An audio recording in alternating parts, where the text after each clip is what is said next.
Hello दोस्तों, welcome back to my YouTube channel. दोस्तों, बात करेंगे हम बीपीएससी टीआरई 3.0 नई शिक्षक भर्ती को लेकर के। दोस्तों, यहाँ पे हम लोग बात करेंगे बीपीएससी टीआरई 3.0 का जो आपकी परीक्षा की तिथियां हैं वो 19 जुलाई से लगा करके 22 जुलाई तक आपकी परीक्षाओं का आयोजन होगा।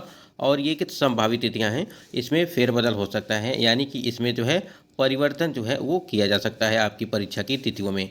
लेकिन देखिए, अभी परिवर्तन को लेकर के ऐसी कोई अपडेट नहीं है। यहाँ पे हम लोग बात करेंगे बीपीएससी टीआरई 3.0 री एग्जाम अपडेट को लेकर के। साथ ही साथ यहाँ पे एडमिट कार्ड को लेकर के बात करेंगे। एडमिट कार्ड हुआ जारी, नया अपडेट। आरक्षण कानून सुप्रीम कोर्ट जाएगी सरकार, इसके संबंध में क्या है।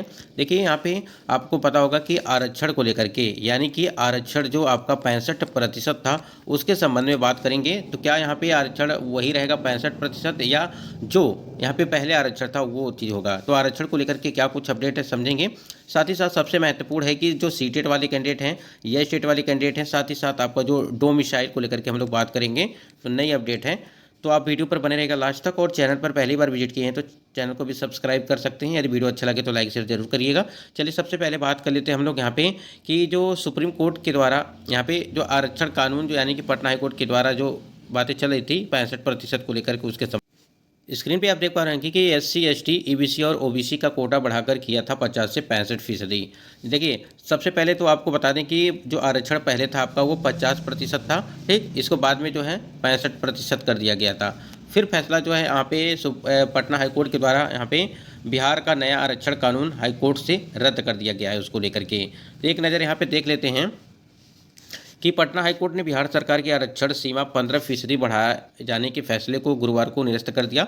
और राज्य सरकार ने सरकारी नौकरियों और शिक्षक संस्थानों में एससी, एसटी, ओबीसी और ईबीसी को 50% की जगह जो है वो 65% आरक्षण देने का फैसला लिया था। इसे हाईकोर्ट में चुनौती दी गई थी। मुख्य न्यायाधीश न्यायमूर्ति के विनोद चंद्रन और न्यायमूर्ति हरीश कुमार की खंडपीठ ने एक साथ 10 मामले पर सुनवाई बाद गुरुवार को 87 पन्नों में यह आदेश दिया। कोर्ट ने 4 से 11 मार्च तक चली लंबी सुनवाई के बाद आदेश सुरक्षित कर लिया है। यानी कि देखिए, समझिए, 50 पहले था, यानी कि 50% पहले था, उसको बाद में 65 किया गया, फिर से जो है 50% पे ही आपका आरक्षण वो चीज़ें यहाँ पे आ गई। यानी कि जो पहले था फिर वही चीज़ें यहाँ पे लागू हो रही आरक्षण को लेकर के। उसके बाद देखिए, यहाँ पे ये तो चीज़ें हो गई। यहाँ पे देखिए क्या लिखा गया है कि फैसले के खिलाफ सुप्रीम कोर्ट जाएगी सरकार। देखिए, आप यहाँ पे चीज़ें आप कंफर्म करिएगा, यानी कि आप कमेंट सेक्शन में कमेंट करिएगा कि 50% आरक्षण सही है या 65% जो आरक्षण मिल रहा था, ठीक है, वो सही है। आप कमेंट सेक्शन में कमेंट जरूर करिएगा इसके संबंध में। देखिए, मुख्यमंत्री सम्राट अशोक चौधरी ने कहा कि पटना हाईकोर्ट के आरक्षण पर आए फैसले को राज्य सरकार सुप्रीम कोर्ट में चुनौती देगी, ठीक है। देखिए, अब ये जो 50% किया गया है, यानी कि 65 से जो 50 किया गया है, उस पर जो है उसको लेकर के जो राज्य सरकार है वो सुप्रीम कोर्ट में जाएगी, यानी कि कोर्ट में इसको चुनौती देगी, ठीक है। और गुरुवार को पत्रकारों से बातचीत उन्होंने कहा कि भाजपा के पूर्ण समर्थन से ही सरकार ने जाति गणना कराने के बाद आरक्षण की सीमा को 50% से बढ़ाकर के 65% किया गया था। उन्होंने कहा कि विधेयताओं से परामर्श कर राज्य सरकार पूरी तरह से तत्पर पटना हाईकोर्ट के आरक्षण पर आए फैसले को सुप्रीम कोर्ट में चुनौती देगी। उन्होंने कहा कि जातीय गणना की सर्वे रिपोर्ट सार्वजनिक होने के बाद सरकार ने आरक्षण का दायरा जो है बढ़ा करके ओबीसी, देखिए यहाँ पे ओबीसी, ईबीसी, दलित एवं आदिवासियों का आरक्षण 65% कर दिया गया था। आर्थिक रूप से पिछड़े सवर्णों को बिहार में 10% आरक्षण को मिला करके 75% तक कर दिया गया था। तो देखिए, अब इसको लेकर के जो फैसला यहाँ पे हाईकोर्ट का आया है, ठीक है, बिहार का जो नया आरक्षण बना हुआ है उसको लेकर के जो पटना हाईकोर्ट ने यहाँ पे फैसला सुनाया है, अब उसको जो है यहाँ पे सम्राट अशोक चौधरी जी के द्वारा है कि इसको लेकर के अब वो सुप्रीम कोर्ट जाएगी सरकार, यानी कि राज्य सरकार जो सुप्रीम कोर्ट में इसको लेकर के चुनौती देगी। यानी कि 65% था, 50 किया गया, ठीक। फिर से जो है 65% की फिर से मांग के लिए वो राज्य सरकार जो है वो सुप्रीम कोर्ट जाएगी। अब यहाँ देखिए, फैसले के 2 आधार बताए गए थे। फैसले के 2 आधार, बिहार में सरकारी नौकरी में पिछड़े वर्ग को पर्याप्त प्रतिनिधित्व में कुल जो है 20,49,370 सरकारी कर्मचारियों में पिछड़े वर्ग के जो है 14,04,374 लोग नियुक्त हैं। यह कुल कर्मचारियों का जो है 68.52% है, ठीक। यहाँ पे आरक्षण 50 से बढ़ाने के लिए कई मुद्दों को ध्यान में रखने की जरूरत है, लेकिन बिहार सरकार ने कोई गहन अध्ययन या विश्लेषण नहीं कराया। तो यहाँ पे देखिए, अब यहाँ पे जो चीज़ें हो चुकी हैं इसको लेकर के यहाँ पे उन्होंने कहा कि पटना हाई कोर्ट में वो जा सकते हैं, मतलब कि सुप्रीम कोर्ट में जा सकते हैं। देखिए यहाँ पे उन्होंने कहा कि हाई कोर्ट ने कहा कि सरकार सुप्रीम कोर्ट जाने को स्वतंत्र है, आप जा करके आप अपनी जो है वहाँ चीज़ें जो भी चीज़ें हैं आप इसको लेकर के सुनवाई कर सकते हैं। हाईकोर्ट की इस आदेश को सुप्रीम कोर्ट में चुनौती देने के संबंध में पूछे जाने पर महाधिवक्ता पीके शाही ने कहा कि आदेश को पढ़ने के बाद सरकार सुप्रीम कोर्ट जाने के बारे में निर्णय लेगी। वहीं महाधिवक्ता पीके शाही ने सुप्रीम कोर्ट जाने की अनुमति देने का आग्रह मुख्य न्यायाधीश की अध्यक्षता वाली खंडपीठ से किया। खंडपीठ ने कहा कि सरकार सुप्रीम कोर्ट जाने के लिए स्वतंत्र है। अब यहाँ पे देखना ये है कि यहाँ पे जो 50 कर दिया गया फिर से जो पहले था, क्या उसमें बढ़ोतरी होगी फिर जब यहाँ पे राज्य सरकार सुप्रीम कोर्ट में इसको लेकर के चुनौती देगी। तो यहाँ देखिए बीपीएससी आयोग ने यहाँ पे एक लेटर जारी किया गया और ये लेटर 20/6/2024 को लेटर जारी किया गया है और ये एडमिट कार्ड को लेकर के। तो यहाँ देखिए 26/2024 प्रधानाध्यापक एवं विज्ञापन संख्या 25/2024 प्रधान शिक्षक के पदों पर नियुक्ति हेतु लिखित वस्तुनिष्ठ प्रतियोगी परीक्षा क्रमशः दिनांक 28/6/2024 एवं 29/6/2024 को एकल पाली में 12 बजे से 2:30 बजे के अपराह्न तक आयोजित की जाएगी। तो यहाँ पे एडमिट कार्ड को लेकर के देखिए, परीक्षा जो है आपकी वो 28 और 29, ठीक है, 28 और 29 तारीख को आपकी परीक्षाओं का आयोजन वो कराया जाएगा जून में, इसी महीने में, ठीक है। तो यहाँ पे एडमिट कार्ड को लेकर के अपना जो है एडमिट कार्ड वो डाउनलोड कर सकते हैं। यहाँ पे इन्होंने दिया है कि किस प्रकार से आपको डाउनलोड करना है। देखिए यहाँ पे आप जो है 25 KB अपने डैशबोर्ड में लॉगिन करने के उपरांत अपलोड करेंगे। फोटो को लेकर के यहाँ पे दिया गया है कि किस प्रकार से, यहाँ पे ये चीज़ें पढ़ लीजिएगा, ठीक है।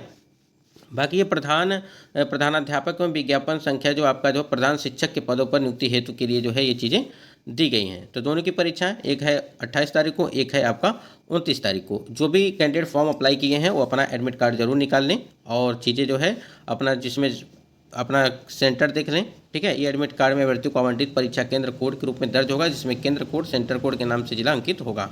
उसके बाद आप लोग को याद होगा कि एक कार्यालय जिला शिक्षा पदाधिकारी सहरसा से एक लेटर जारी किया गया था, जिसमें यहाँ पे आरक्षण से संबंधित जो छूट देने की बात कही गई थी, यानी कि 5% की छूट जो थी आपकी, चाहे सीटेट शिक्षक पात्रता परीक्षा हो, सीटेट के लिए हो या स्टेट के लिए हो, ठीक है।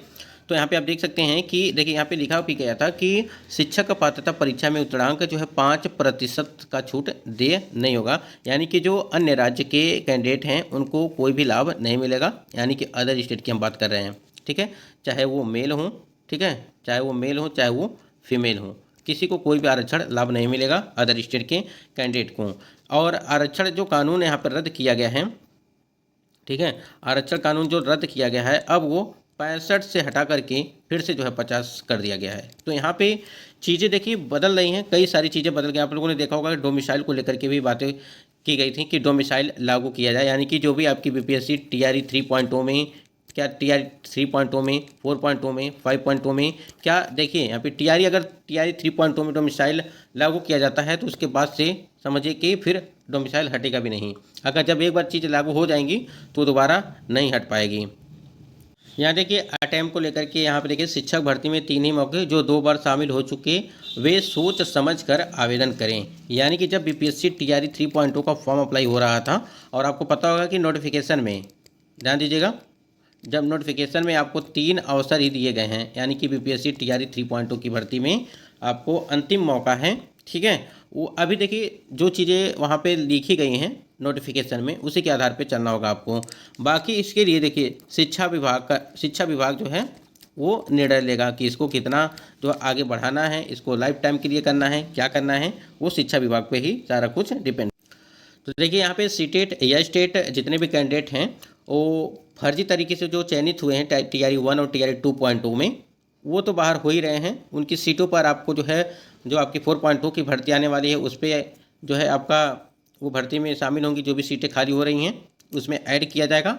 साथ ही साथ अगर ऐड नहीं किया जाता है तो आपको फिर से जो है इस पर जो कैंडिडेट बाहर हो रहे हैं उन पे जो है रिजल्ट भी दिया जा सकता है। लेकिन रिजल्ट देना कहीं ना कहीं एक तरह से परे लग रहा है, एक तरह से देखा जाए तो। बाकी डोमिसाइल को लेकर के जो अभ्यर्थियों की मांग चल रही है इस समय, जो नई नई अपडेट आ रही है डोमिसाइल को लेकर के, वो उस पर कितना जो है बिहार सरकार एक्शन लेता है, क्या करता है, वो तो देखने वाली बात होगी।